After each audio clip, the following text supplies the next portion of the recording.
하나님께서 오늘 우리에게 주신 말씀의 제목은 하나님의 아들이 영광을 받게 하려 함이라 라는 제목으로 함께 말씀을 나누겠습니다. 첫 번째 본문 함께 봉독하겠습니다. 시작. 어떤 병자가 있으니 이는 마리아라. 그 마리아와 그 자매 마르다의 마을 베다니에 사는 나사로라. 이 마리아는 향유를 주께 붓고 머리털로 주의 발을 닦던 자요, 병든 나사로는 그의 오라비니더라.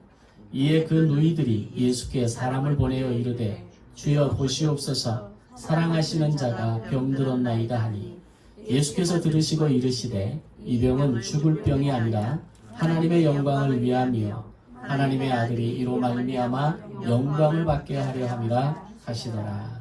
아멘. 두 번째 본문 시작. 예수께서 이르시되 네 오라비가 다시 살아나리라. 마르다가 이르되 마지막 날 부활 때에는 다시 살아날 줄을 내가 아나이다. 예수께서 이르시되 나는 부활이요 생명이니 나를 믿는 자는 죽어도 살겠고 무릇 살아서 나를 믿는 자는 영원히 죽지 아니하리니 이것을 네가 믿느냐? 이르되 주여 그러하외다. 주는 그리스도시요 세상에 오시는 하나님의 아들이신 줄 내가 믿나이다. 아멘. 세 번째 본문 요한복음 12장 12절에서 18절 말씀 시작. 그 이튿날에는 명절에 온 큰 무리가 예수께서 예루살렘으로 오신다는 것을 듣고 종려나무 가지를 가지고 마주로 나가 외치되 호산나 찬송하리로다. 주의 이름으로 오시는 이 곧 이스라엘의 왕이시여 하더라. 예수는 한 어린 나귀를 보고 타시니 이는 기록된 바 시온 따라 두려워하지 말라. 보라 너의 왕이 나귀 새끼를 타고 오신다 함과 같더라. 제자들은 처음에 이 일을 깨닫지 못하였다가 예수께서 영광을 받으신 후에야 이것이 예수께 대하여 기록된 것임과 사람들이 예수께 이같이 한 것임이 생각났더라. 나사로를 무덤에서 불러내어 죽은 자 가운데서 살리실 때에 함께 있던 무리가 증언한지라. 이에 무리가 예수를 맞음은 이 표적 행하심을 들었음이로라. 아멘. 어제 단일 기도에 잘 참여하셨습니까?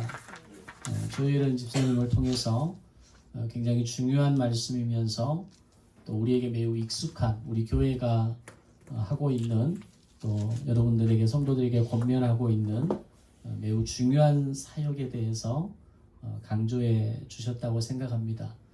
아마 들으시면서 조금 익숙한 느낌이 오셨을 건데, 조혜련 집사님도 통성경을 하신 분입니다. 또 통성경을 통해서 통독 성경에 대한 도전이 있었고, 또 그 도전이 성경을 이야기할 수 있는 그런 어떤 실력까지 오게 되었고요. 그러기 위해서 그렇게 성경 통독을 굉장히 중요하게 여기고, 또 그의 어머니, 또 이성미 씨, 또 주변의 많은 사람들이 성경 통독에 깊이 그 사모함으로 함께하는 그런 모습을 보게 됩니다.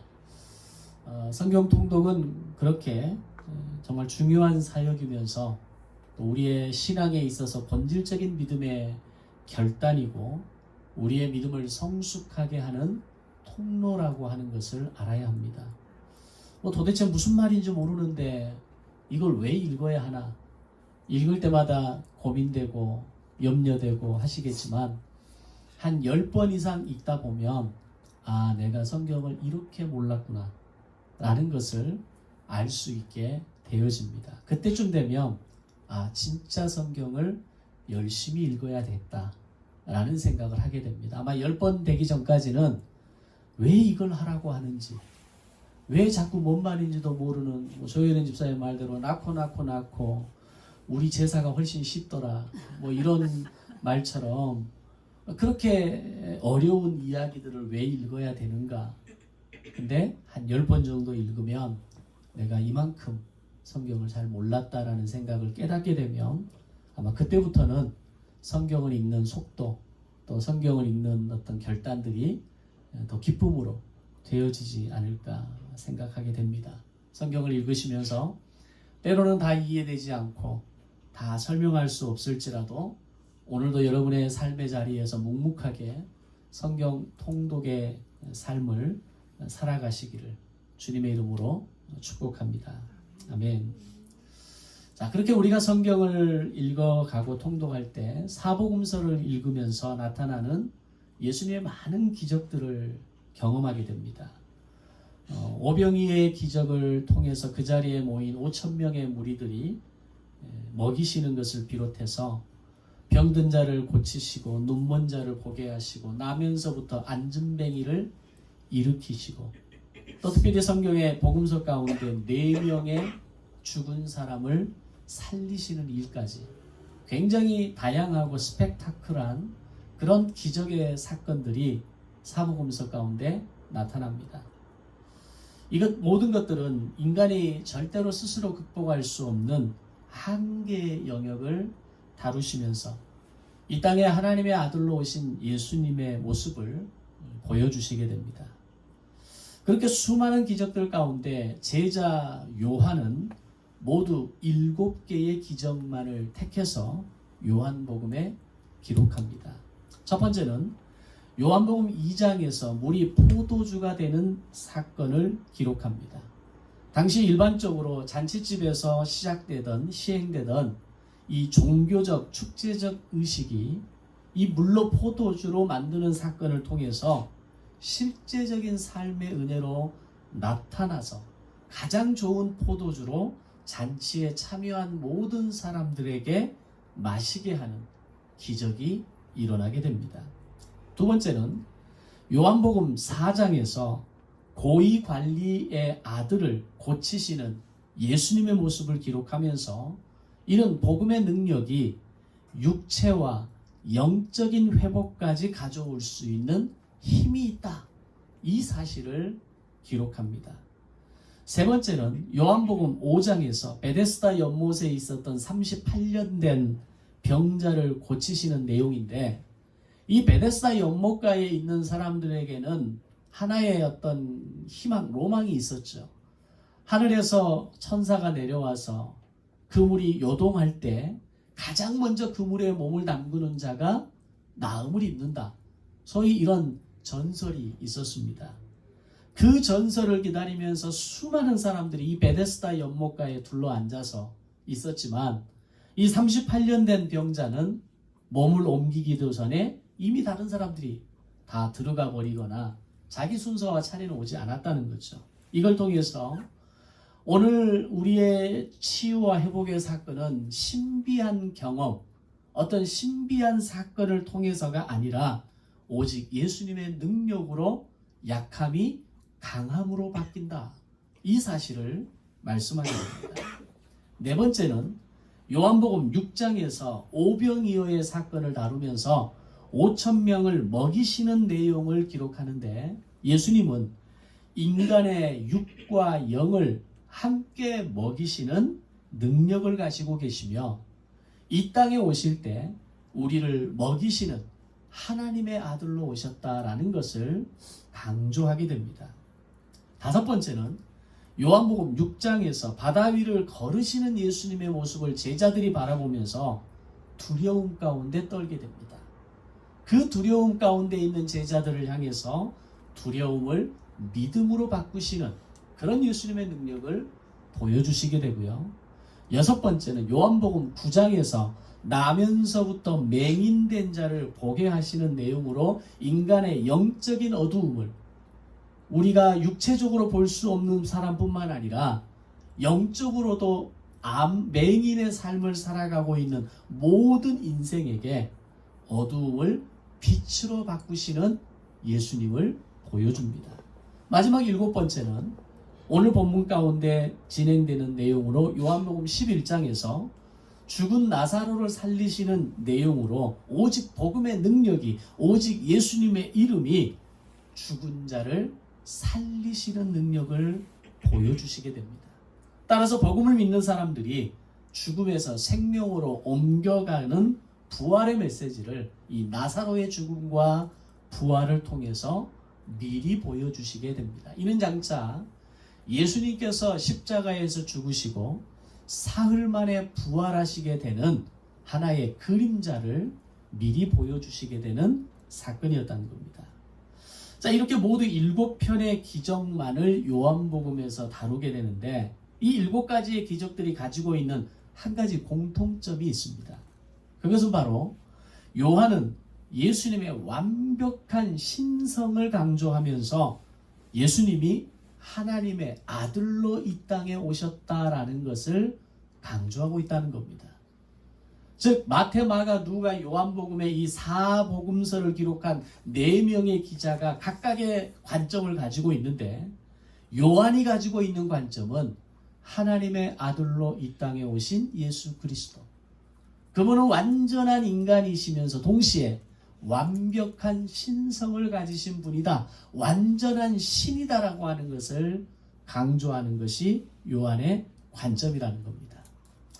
마태, 마가, 누가복음서도 굉장히 탁월하고 각각의 복음서들이 그 복음서를 통해 나타나는 분명한 복음의 메시지가 있듯이 바로 요한복음도 예수님의 신성을, 예수님이 하나님의 아들임을 기록했다는 점에서 굉장히 중요한 그리고 굉장히 탁월한 복음서라고 말할 수 있는 겁니다. 즉 그는 예수님의 애제자 가운데 한 사람이었고 예수님의 가장 가까이에서 사랑받는 사람이면서 동시에 예수님이 무엇을 말씀하시는지 그 가르침을 가장 잘 받은 사람 중에 한 사람이라는 겁니다. 우리가 공부를 잘하는 사람과 못하는 사람의 차이가 뭡니까? 동일한 시간에 앉아서 수업을 듣고 강의를 듣고 설교를 듣지만 진짜 탁월한 학생의 특징은 교사가 학생에게 가르치고자 하는 내용이 무엇인지 정확히 캐치하는 학생이 공부 잘하는 학생입니다. 바로 요한이 그런 사람이었다는 겁니다. 먼저는 요한의 이런 집중력과 말씀에 대한 민감한 깨달음이 오늘 저와 여러분에게 주시는 하나님의 말씀을 듣는 태도와 자세가 되시기를 주님의 이름으로 축원합니다. 두 번째로는 이 요한복음에 나타난 7가지의 기적처럼 우리의 신앙이 종교적인 신앙생활이 아닌 삶의 실제적인 영역에서 하나님의 은혜를 경험하고 복음을 통해서 영적인 회복을 경험하고 우리의 약함이 강함으로 우리의 두려움이 믿음으로 우리의 공고함과 주림이 연약함이 풍성함과 부요함으로 영적 맹인의 삶으로 인해 캄캄하고 어두운 인생을 살아가는 우리의 눈이 밝게 열리는 그리고 부활의 소망을 품고 살아가는 이 7가지의 기적이 여러분의 신앙의 삶 가운데 일어나시기를 주님의 이름으로 축원합니다. 아멘. 오늘은 그 7가지 기적 가운데 마지막 7번째의 기적 나사로를 다시 살리는 이 사건에 대해서 함께 말씀을 통해서 살펴보겠습니다.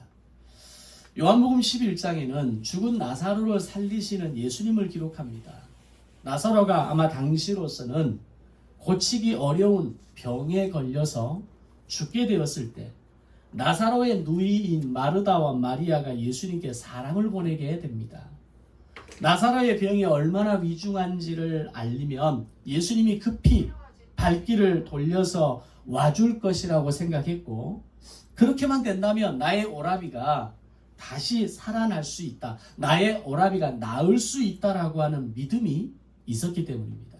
그만큼 예수님에 대한 마르다, 마리아, 나사로 세 남매가 예수님에 대해서 가지고 있는 기대는 각별했고 예수님과 마르다, 마리아, 나사로의 이 세 남매와의 관계는 그만큼 각별했던 것으로 보여집니다. 오늘 본문을 통해서도 그렇지만 다른 본문을 통해서 다른 복음서를 통해서도 이 마르다, 마리아에 대한 이야기는 성경에 여러 번 등장합니다. 그 중에 유명한 사건이 누가복음 10장에서 예수님께서 마르다와 마리아의 집에 방문하셨을 때 예수님을 대접하기 위해 열심히 준비하는 마르다와 예수님의 가까이 앉아 말씀을 들으려 했던 마리아에 대한 이야기는 우리가 잘 알고 있는 내용 아닙니까? 사복음서를 보면서 예수님께서 직접 그 집으로 찾아가서 그 집에서 유하시면서 그들과 함께 식사를 하신 예는 그렇게 많지 않습니다. 오늘 마리아, 마르다, 나사로의 집이 한 케이스였고 삭개오의 집이 한 케이스였고 그 외에는 사실 뚜렷하게 그 집에 유하시면서 그 집에서 함께 먹으시면서 복음을 나누고 그들을 가르치셨다는 이야기를 거의 찾아보기 어렵습니다. 그만큼 마리아, 마르다, 나사로는 예수님과의 특별한 관계, 각별한 관계를 가지고 있었던 거죠. 또 요한복음 11장에서 예수님의 발에 옥합을 깨트려 향유를 부은 여인이 바로 마리아라고 요한은 기록합니다. 그 정도로 중요한 관계, 각별한 관계, 예수님에 대한 마리아, 마르다, 나사로에 대한 특별한 사랑을 가진 그런 관계 속에서 그들은 예수님과 특별한 교제권을 가지고 있는 사람들이었다는 겁니다. 그렇기에 그들은 예수님께 도움을 청할 수 있었고 예수님이 와주시기만 하면 내 오라비가 나을 수 있을 것이라고 하는 믿음과 확신이 있었기 때문에 간절히 청했던 것입니다. 오늘 우리가 인생을 살면서 마리아와 마르다 같은 믿음을 가질 수 있다면 그것은 정말 대단한 믿음의 실체라고 생각합니다. 예수님께서 나의 문제와 어려움 가운데 다가와 주시면 그것이 어떤 문제와 어려움일지라도 해결될 수 있다는 믿음을 가지는 겁니다. 그 믿음으로 하나님의 이름을 부르짖고 예수님의 보혈을 나의 문제와 어려움 가운데 적용해 가는 겁니다.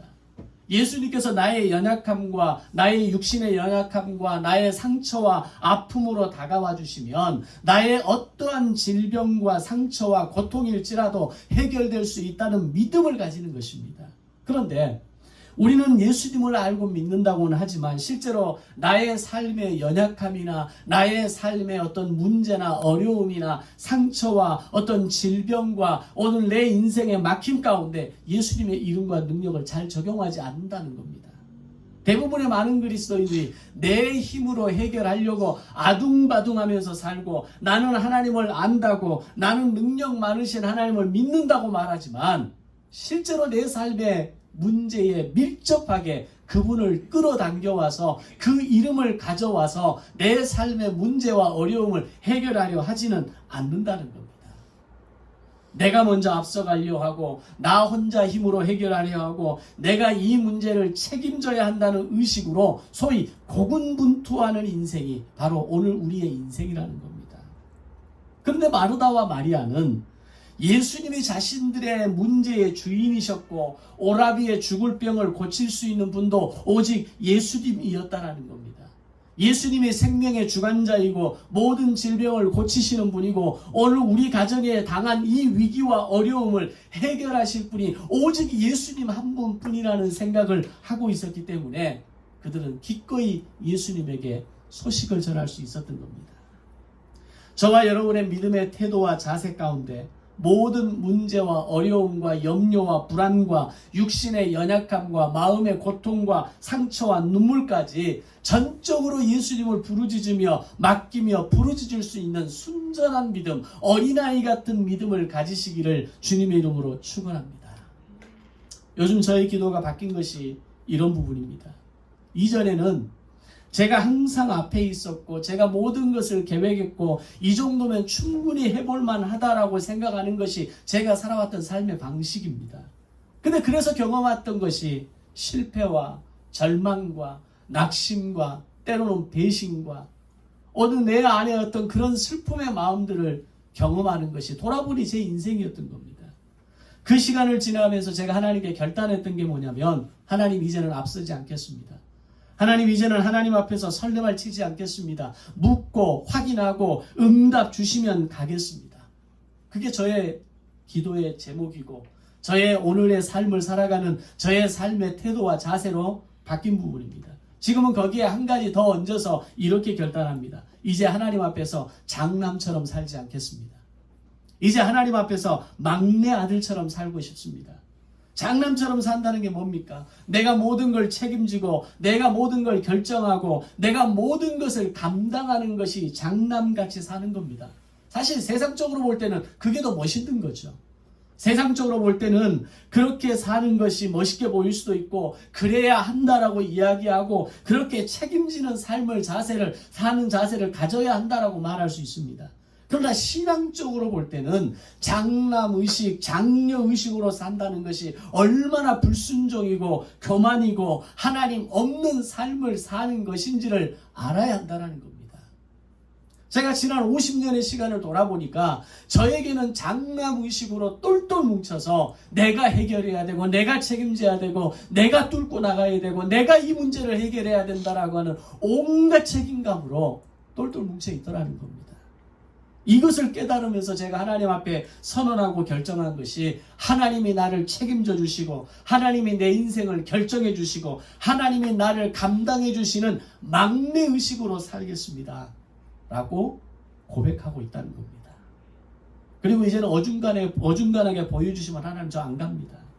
확실하게 뚜렷하게 보여주시면 그때 한 발 한 발 내딛겠습니다. 저로 하여금 앞으로 하게 하실 거면 제대로 보여주십시오. 제대로 사람 붙여주시고 제대로 환경 열어주시고 확실하게 말씀하시 주시면 그때 길을 가겠습니다. 그리고 그렇게 보여주실 때 이것이 하나님이 내게 보여주시고 하나님이 내게 열어주시고 하나님이 내게 붙여주신 사람이라는 것을 깨달을 수 있고 볼 수 있는 영적인 지혜와 안목을 열어 주옵소서. 저는 이것이 저의 인생의 주인이 하나님임을 선언하는 것이라고 생각합니다.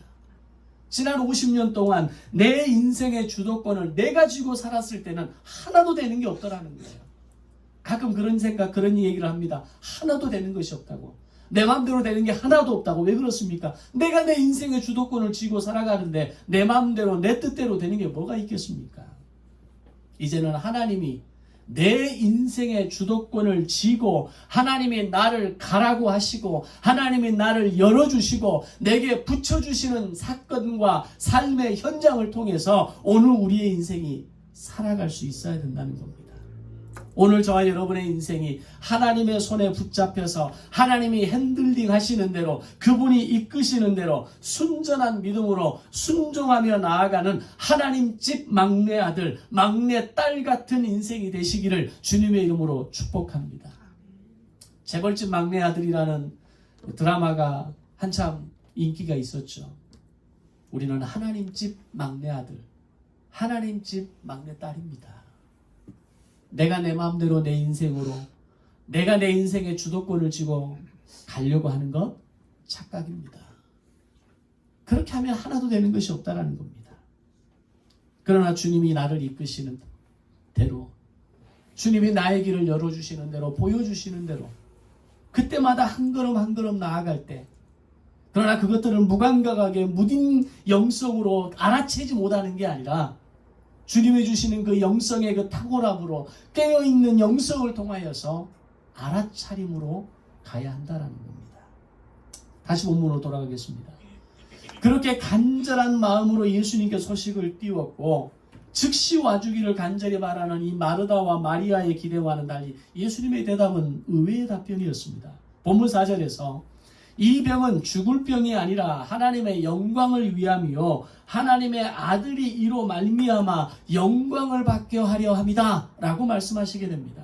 마치 요한복음 9장에서 나면서부터 맹인된 사람을 두고 제자들이 예수님께 이 사람이 맹인으로 난 것이 누구의 죄입니까? 라고 물었을 때 예수님의 대답은 이 사람이나 그 부모의 죄로 인한 것이 아니라 그를 통해 하나님이 하시는 일을 나타내고자 하심이라는 말씀처럼 이 두 구절의 말씀이 매우 비슷한 맥락에서 말씀하고 있다는 겁니다. 즉 요한복음 9장에서도 그렇고 요한복음 11장에서도 그렇고 이 모든 사건이 하나님의 아들이심을 드러내기 위해서 하나님의 영광을 드러내시기 위해서 이 사건이 이 일이 이루어지고 있다는 것을 말씀하고 있는 겁니다. 요한복음 9장의 말씀은 며칠 전 다니엘 기도회 양진철 목사님을 통해서 오늘 우리에게 들려주신 말씀이기도 합니다. 그날 밤 강사님을 통해 주시는 메시지는 정말 필요한 은혜를 주셨지만 동시에 매우 조마조마한 메시지의 시간이기도 했죠. 이 말이 무슨 말인지 아는 분들은 다니엘 기도에 참여한 분들이고 무슨 말인지 전혀 모르는 분들은 참여하지 않은 분들이겠죠. 한번 꼭 보시기 바랍니다. 어쨌든 요한복음 9장과 11장에서 다른 사건을 바라보는 시각이 하나의 관점이라는 것을 알 수 있습니다. 그것은 하나님이 하시는 일을 나타내시고자 함이고 하나님의 아들이 영광을 받게 하려 하심이라는 것입니다. 그렇게 나사로가 중병에 걸렸다는 소식을 들으셨지만 이 4절의 말씀으로 말씀하시고 마르다 마리아의 소식을 들은 이후에 이틀을 더 유하시고 나서 제자들과 함께 유대로 돌아오게 됩니다.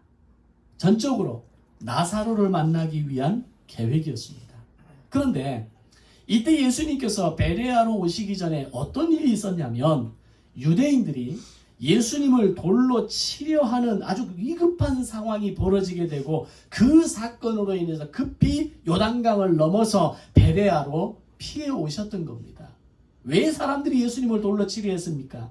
예수님께서 자신을 하나님의 아들이라고 스스로 칭하기 시작한 겁니다. 하나님의 권세가 나에게 있고 나의 권세가 하나님 아버지의 권세라는 이야기를, 이런 말씀을 직접적으로 하기 시작하니까 유대인들이 예수님을 신성모독으로 몰아가 버린 겁니다. 당시에 돌로 친다라고 하는 것, 이것은 신성모독죄를 처리하는 방법이었습니다. 예수님께서 돌로 맞아 죽을 수밖에 없는, 죽을 수 있는 상황에서 예수님은 돌로 맞아 죽으시면 안 되거든요. 그래서 그 자리를 피해서 요단강을 넘어서 소위 말해서 베레아로 피난 가신 겁니다. 그런데 이 모든 위협적인 상황에도 아랑곳하지 않으시고 제자들과 함께 마르다, 마리아, 나사로가 있는 곳으로 가고자 했던 겁니다. 죽음의 위기를 피해서 도망온 것인데 이번에는 나사로를 위해서 유대 땅으로 다시 돌아가서 베다니로 돌아간다고 했을 때 제자들의 마음이 얼마나 쫄렸겠습니까?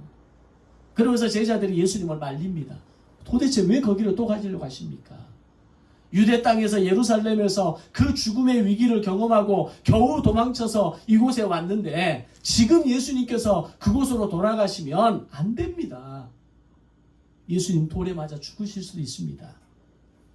이때 상황이 얼마나 긴박한 상황이 있는 데에서 예수님의 제자들 가운데 한 제자 도마가 이런 이야기를 합니다. 본문 이하 16절에 보면 디두모라고 하는 도마가 다른 제자들에게 말하되 우리도 주와 함께 죽으러 가자 하니라. 아멘.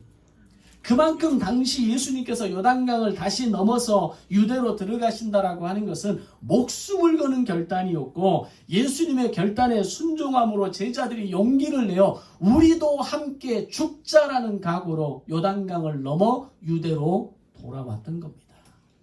그렇게 보면 예수님의 걸음은 매 순간이 위기였습니다.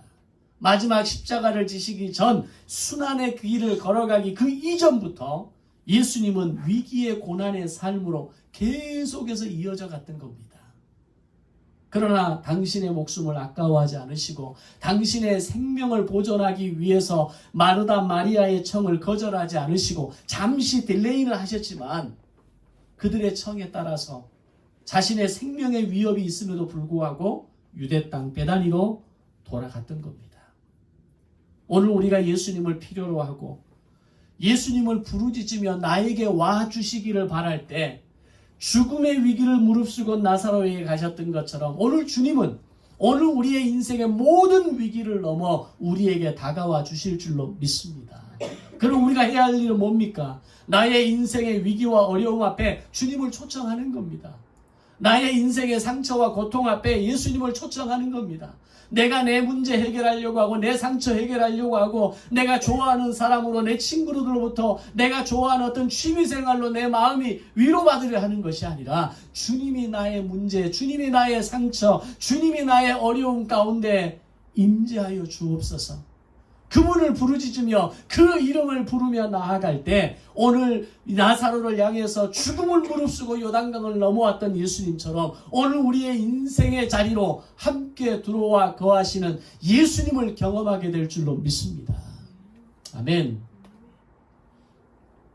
이제 죽음을 각오하고 유대 땅 베다니로 예수님께서 오셨지만 본문은 이미 나사로는 죽은 지 나흘이나 지난 뒤였다 라고 기록합니다.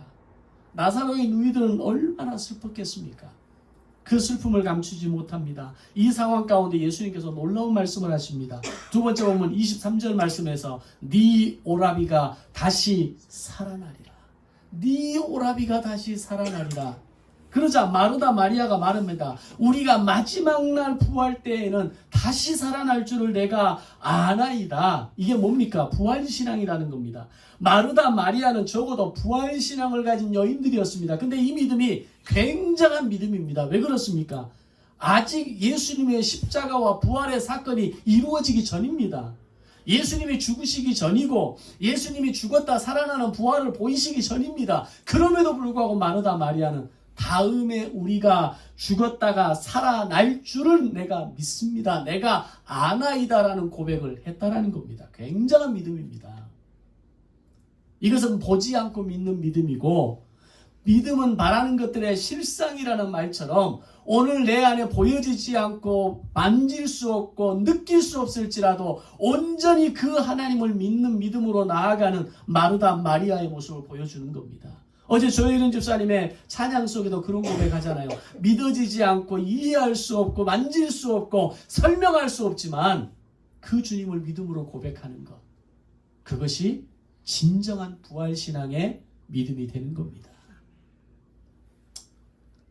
그들은 예수님께서 무엇을 말씀하시는지, 요한이 그 어떤 그 엑기스를 정확히 잡고 그 예수님의 말씀을 정확히 7가지 기적을 통해서 예수님이 하나님의 아들이심을 기록하는 요한복음을 기록했던 것처럼 마르다 마리아는 예수님과의 그 만남과 교제와 가르침 가운데 부활신앙이라는 것이 이 가슴 가운데 그들의 머릿속에 정확히 자리 잡고 있었던 겁니다. 그럼에도 불구하고 지금까지 예수님과 함께 교제하고 가르침을 받으면서 적어도 우리의 생명이 끝나고 난 이후 마지막 날 부활의 때에 자신들의 몸이 다시 살아날 것이라는 믿음은 가지고 있었지만 지금 나사로가 다시 살아날 것이라는 것에 대해서는 이해할 수 없었던 겁니다. 근데 그들에게 이런 부족함에도 불구하고 예수님께서 지금 나사로가 살아나리라는 이 말씀에 쉽게 동의할 수 없었음에도 불구하고 예수님께서는 네 오라비가 다시 살아나리라, 네 오라비가 다시 살아나리라 라고 말씀하신 겁니다. 마치 우리가 예수님을 믿음으로 구원받을 것을 확신하고 죽음 이후에는 하나님의 나라 천국이 있음을 믿고 그 죽음 이후에 천국에 거할 것을 믿지만 지금 현재 나에 임하는 하나님의 나라, 지금 여기에서부터 시작하는 하나님의 나라에 대한 경험이 없기에 그것이 무엇을 의미하는 것이 모르는 것처럼 그들도 그랬던 겁니다. 아마 예수를 믿는 사람들 중에, 그래도 예수님을 믿는 믿음의 고백이 있는 사람들 중에 죽어서 천국에 갈 수 있다라는 이 말에 대해서 의심하는 사람은 없을 겁니다. 그런데 지금 오늘 내가 사는 나의 이 삶의 자리가 하나님의 나라고 천국을 경험하면서 살아가는 사람은 과연 몇이나 될까요? 천국은 죽어서 가는 곳이 아니라 지금 여기에서부터 천국을 살아가면서 그것이 영원의 천국으로 이어지는 겁니다. 오늘 예수님께서 제자들의 이 마르다 마리아를 통해서 말씀하고 있는 것이 바로 그런 겁니다.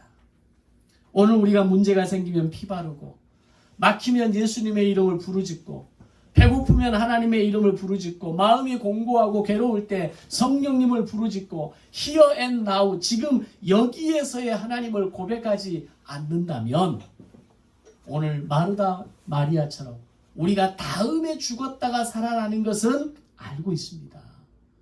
우리가 다음에 죽었다가 살아나는 그 부활은 내가 믿습니다라고 고백하는 그들과 다를 게 없는 겁니다. 우리가 다음에 죽어서 천국을 갈 수 있는 것을 믿는다면 지금 여기에서부터 천국을 살아갈 수 있어야 합니다. 그리고 지금 여기에서부터 영원으로 천국의 삶은 이어져 가야 하는 겁니다.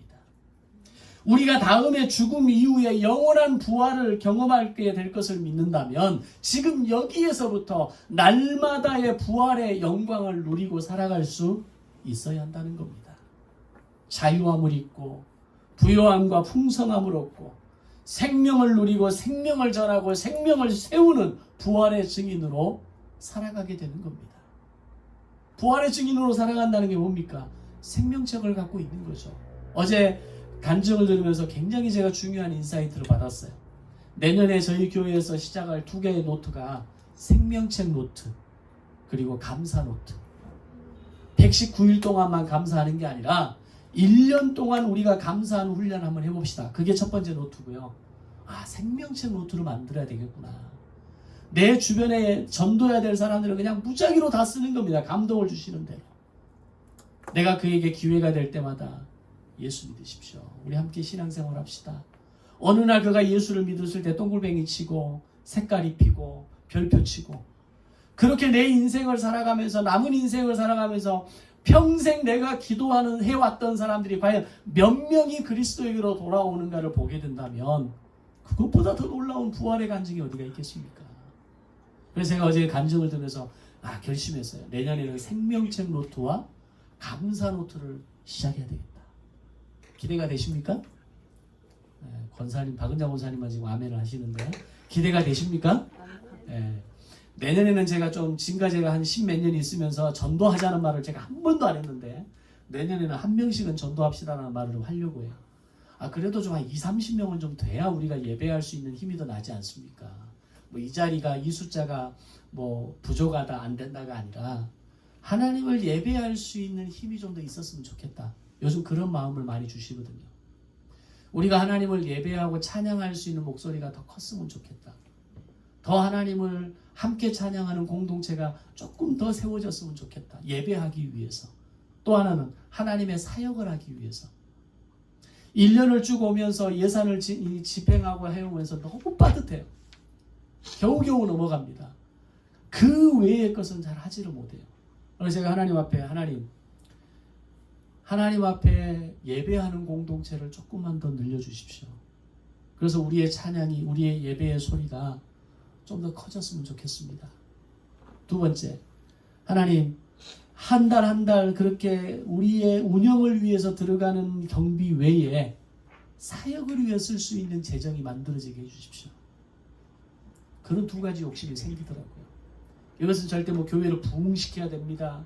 양적으로 성장해 이런 수준의 얘기가 아닙니다. 하나님의 관점에서 우리의 예배가 더 풍성했으면 좋겠고, 우리의 사역이 정말 꼭 필요한 사역은 시작했으면 좋겠다. 그런 마음을 올해 연말이 되어가면서 저에게 주시는 마음입니다. 이게 하나님이 주시는 감동인지 그냥 제 마음의 욕심인지 내년에 기도하면서 함께 결단하면서 나갔으면 좋겠습니다. 다시 본문으로 돌아옵니다. 바로 예수님께서 마르다 마리아에게 이렇게 말씀하십니다. 예수께서 이르시되 나는 부활이요 생명이니 나를 믿는 자는 죽어도 살겠고 무릇 살아서 나를 믿는 자는 영원히 죽지 아니하리니 이것을 네가 믿느냐. 다음에 죽었다가 다시 살아나는 것을 믿습니다 라고 했던 그들에게 나를 믿는 자는 죽어도 살겠고 무릇 살아서 나를 믿는 자, 지금 나를 믿는 자는 바로 지금부터 부활의 삶을, 영생의 삶을, 생명의 삶을 살아가게 될 것이다. 이것을 네가 믿느냐 라고 물으시는 겁니다. 마르다 마리아는 지금까지 마지막 날의 부활만 생각했지, 예수님께서 지금 나의 부활, 지금 나의 오라비의 부활, 지금 나의 인생의 모든 생명의 부활에 대해서는 이해하지 못하고 살아왔던 겁니다. 그런 그들을 향해서 예수님은 죽은 나사로를 살리시는 분이며 모든 생명의 주관자이심을 밝히 드러내시고 있는 겁니다. 그리고 예수님은 나사로의 무덤을 보고 눈물을 흘리셨습니다. 이때 예수님이 왜 우셨을까요? 내가 조금만 더 빨리 왔으면 네가 살았을 텐데. 그런 눈물이었을까요? 아이고 어쩌다 네가 그렇게 됐냐. 아이고 네가 어떻게 그렇게 안타깝게 생명을 끝냈냐, 마감했냐. 이런 눈물이었을까요? 나사로의 죽음에 대한 애곡하는 눈물이었을까요? 아닙니다. 예수님께서는 이미 제자들을 향해서 뭐라고 합니까? 나사로가 잠들었다. 나사로가 다시 살아나게 될 것이라는 것을 예수님은 알고 계셨습니다. 그렇다면 예수님께서 나사로의 죽음으로 인해 눈물을 흘리신 것이 아니라는 겁니다. 그럼 왜 우셨을까요? 부활이요 생명 되신 예수님을 아직 이해하지 못하고 살아가는 불쌍한 영혼들을 위해 흘리는 눈물이었다는 겁니다. 오늘 우리가 예수님을 믿는다고 하면서도 부활을 이해하지 못하고 영원한 생명을 이해하지 못하고 천국을 이해하지 못하고 지금 여기에서부터 부활의 삶, 천국의 삶, 영생의 삶을 살아가지 못하는 오늘 우리라면 주님이 나를 위해 눈물을 흘리시는 겁니다. 당시 이 사실을 몰랐던 심지어는 마르다 마리아까지도 다음의 부활은 알았지만 지금의 부활, 지금의 천국에 대해서 이해하지 못하고 알지 못하는 그들을 위해서 예수님은 눈물을 흘리셨던 겁니다.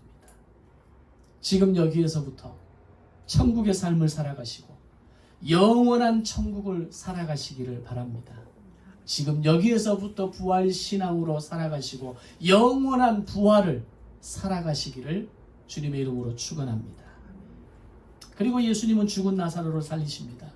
43절 말씀에서 큰 소리로 나사로야 나오라 부르시니 죽은 자가 수족을 배로 동인 채로 나오는데 그 얼굴은 수건에 쌓였더라. 예수께서 이르시되 풀어놓아 다니게 하라 하시니라. 아멘.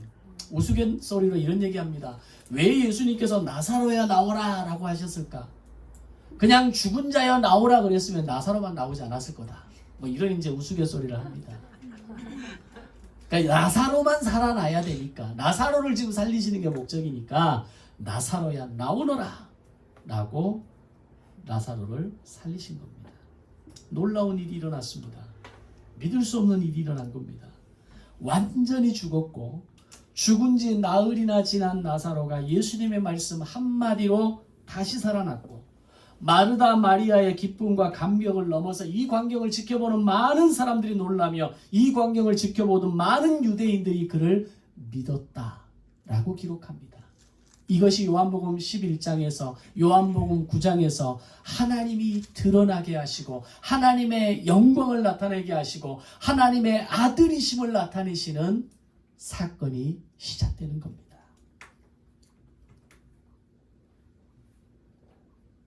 하나님의 아들이 이로 말미암아 영광을 받게 하려 함이라. 이 말씀을 제자들이 들었을 때 그 말씀을 이해할 수 있었을까요? 이해할 수 없었을 겁니다.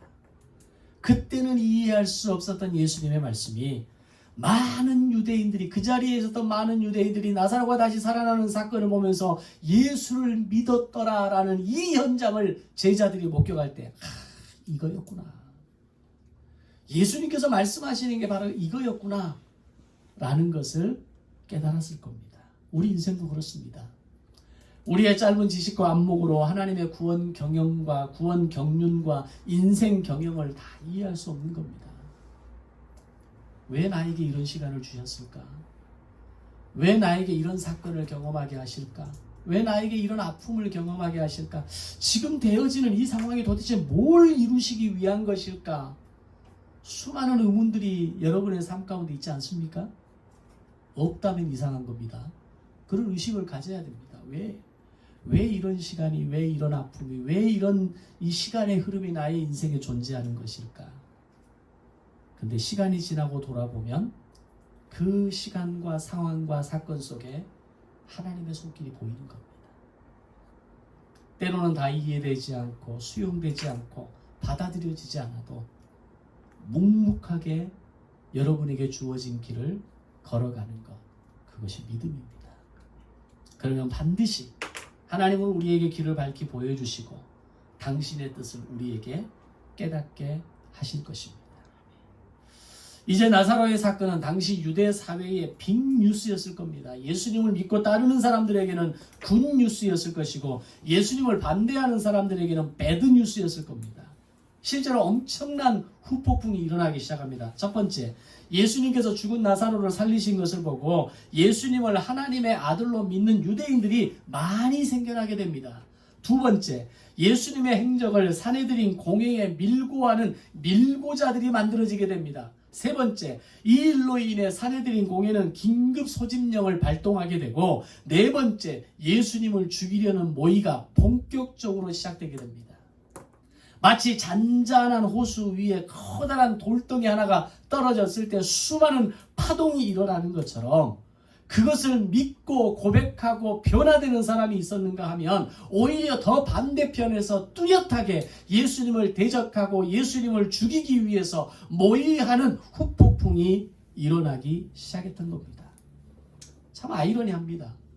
똑같은 사건을 보면서도 그가 하나님의 아들임을 믿는 사람이 있다면 반대로 더욱 그를 잡아 죽이려는 사람들이 있었다는 겁니다. 성도들도 마찬가지인 것 같아요. 똑같은 설교를 들으면서도 어떤 성도들은 그 설교에 대해서 그 설교를 통해서 하나님이 내게 주시는 은혜를 듣고 음성을 듣고 내게 주시는 그 마음의 감동을 듣는 성도들이 있는가 하면 어떤 사람들은 전혀 반대의 부정적인 것들을 먼저 보고 그것을 생각하는 사람들이 있습니다. 사내들인 공회원들은 예수님께서 날 때부터 맹인이었던 자의 눈을 뜨게 하시고 죽은 나사로를 살리신 이를 보며 하나님의 아들이라고 믿는 대신에 다가오는 6월절에 그 아름다운 명절에 마지막 6월절 첫 번째 성찬식이 시작되는 바로 그날에 예수님을 죽이고자 하는 모략을 세웠던 겁니다. 이제 나사로를 다시 살리신 사건을 통해 마지막 후폭풍이 일어납니다. 그것은 예수님께서 예루살렘 성에 입성하실 때 큰 무리가 환호하며 예수님이 가시는 길에 종려나무와 자신의 옷을 벗어 깔고 호산나 호산나 다윗의 자손 예수여 우리를 구원하소서라고 외치는 사건이었습니다. 근데 그 이유가 바로 예수님께서 죽었던 나사로를 살리시는 이 사건이 그 이유였다라고 요한은 기록합니다.